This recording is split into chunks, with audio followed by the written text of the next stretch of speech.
Selamat pagi anak-anak, selamat berjumpa lagi bersama Bu Komang di pembelajaran tematik tema 9, benda-benda di sekitar kita.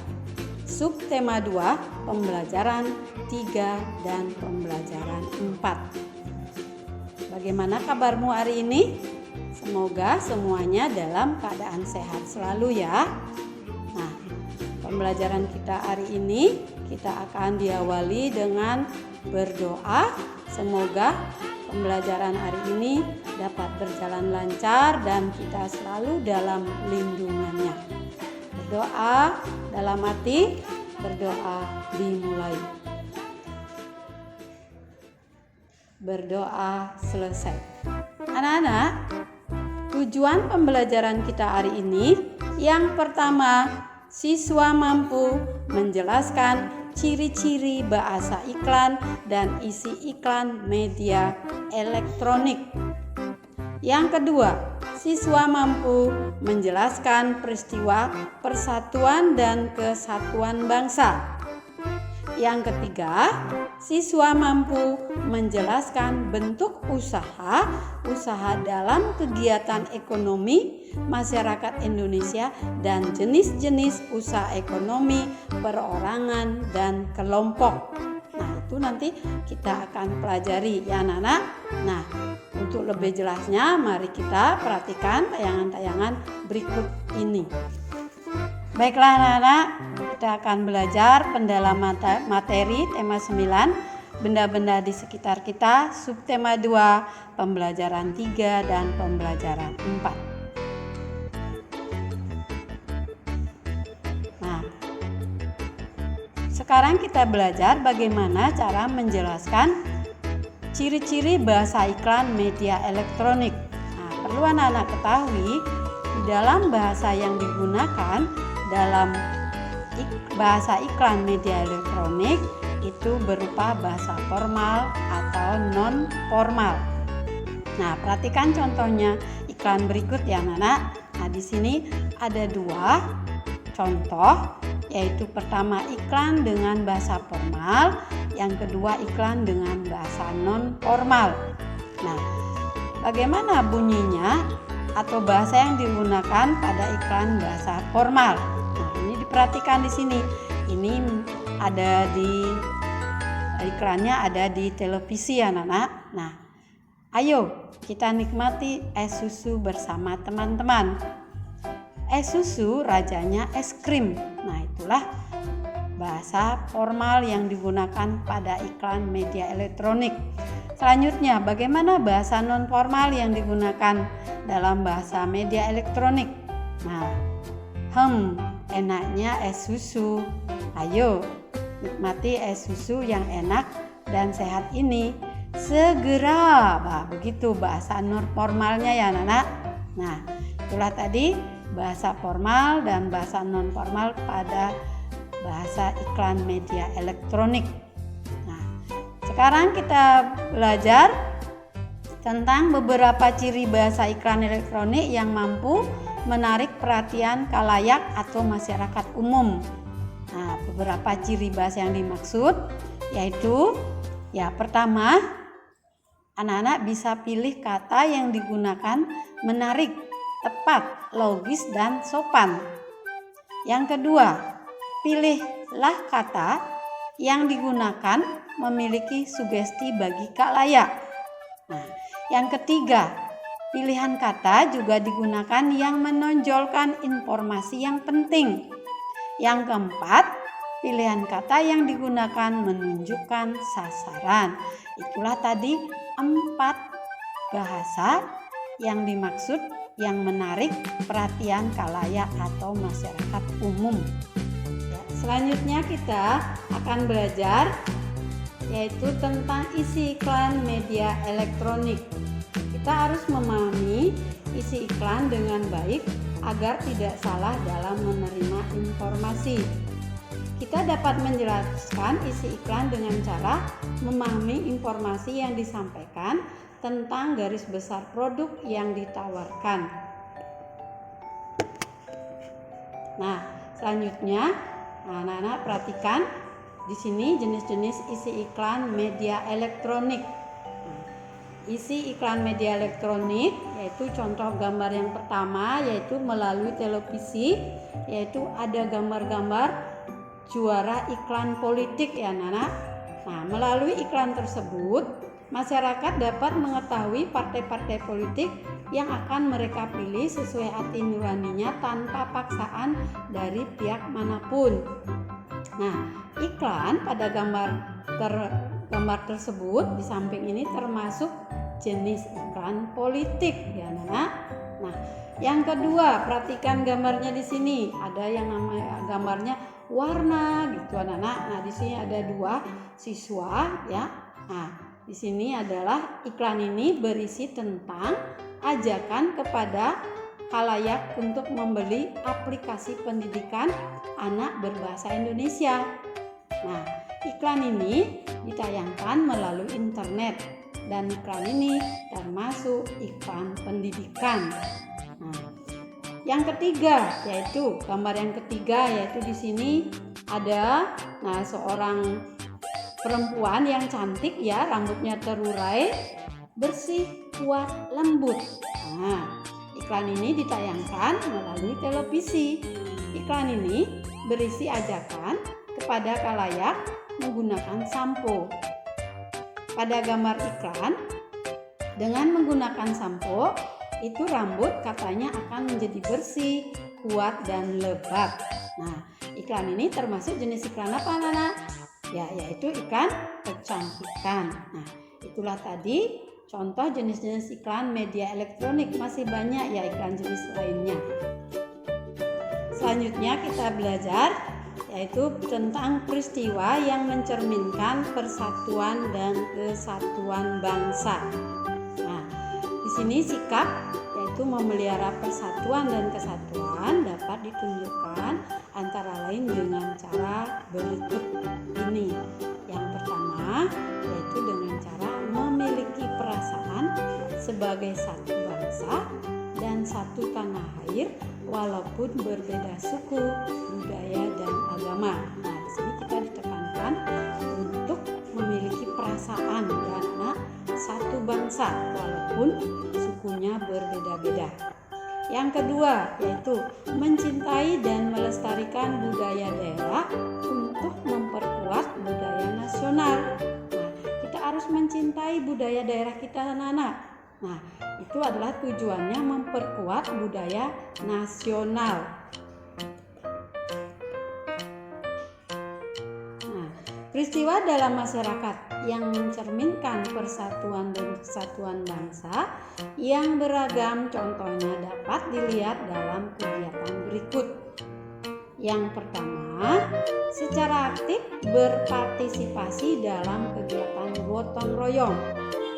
Yang kedua, mengikuti festival budaya Nusantara atau kegiatan kebudayaan lain di daerah sekitar.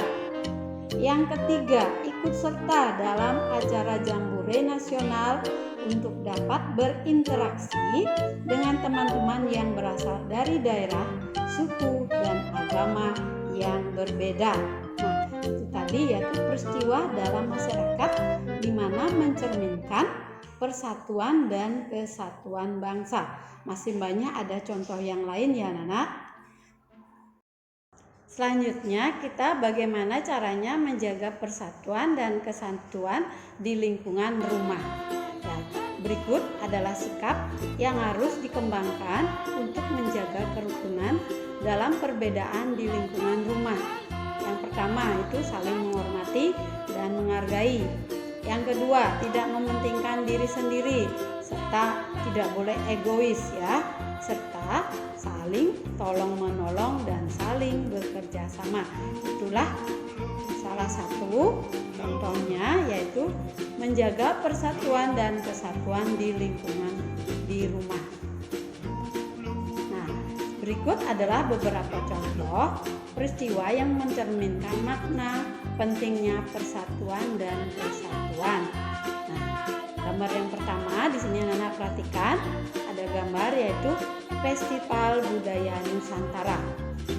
Di mana Festival Budaya Nusantara ini menyajikan budaya dari berbagai daerah di wilayah Nusantara, di mana memiliki makna yaitu persatuan dan kesatuan dalam menjalin kebersamaan dan saling melengkapi antara satu sama lain. Itulah makna dari Festival Budaya Nusantara. Yang kedua, gambar yang kedua, Nana perhatikan, yaitu contohnya toleransi dan hidup berdampingan dalam perbedaan. Di sini memiliki makna persatuan dan kesatuan tercermin pada sikap masyarakat yang senantiasa menjalin rasa kemanusiaan dan toleransi serta menjaga keharmonisan untuk hidup secara berdampingan. Nah, itu makna dari toleransi dan hidup berdampingan dalam perbedaan. Yang ketiga, gambar yang ketiga, anak-anak perhatikan, di sini ada yang namanya gotong royong ya anak-anak. Gotong royong di mana semangat kekeluargaan dan tolong-menolong ini memiliki makna penting persatuan dan kesatuan yang tercermin dalam sikap menjalin rasa persahabatan, kekeluargaan, dan sikap saling tolong-menolong antar sesama dan bersikap nasionalisme. Nah, itulah tadi yaitu contoh peristiwa yang mencerminkan makna pentingnya persatuan dan kesatuan. Anak-anak, selanjutnya kita belajar yaitu bentuk usaha kegiatan ekonomi masyarakat Indonesia.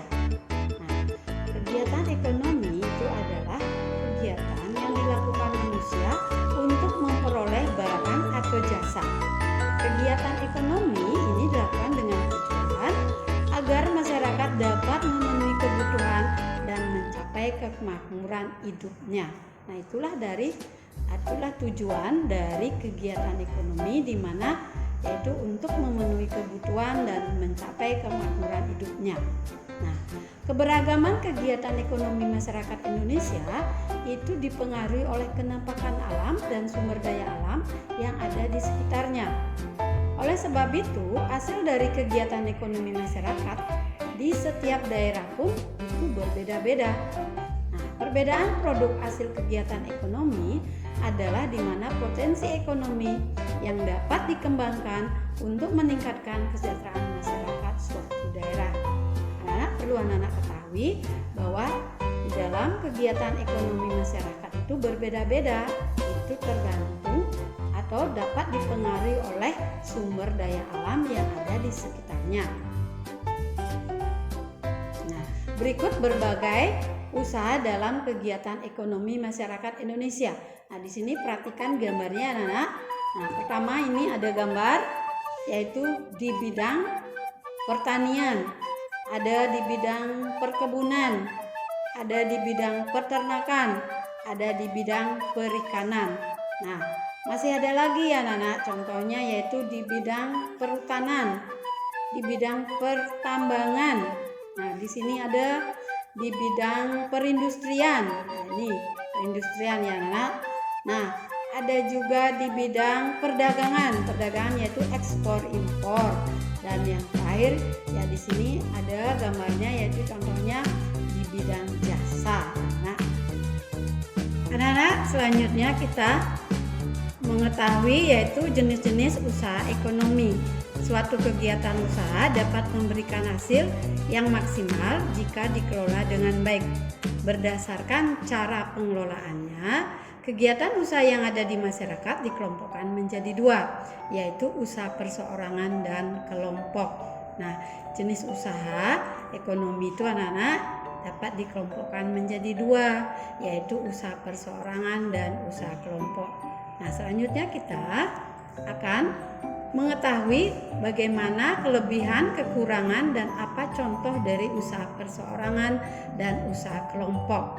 Nah, di sini usaha perseorangan kelebihannya yaitu di mana pemilik dapat mengembangkan usahanya sesuai dengan keinginannya.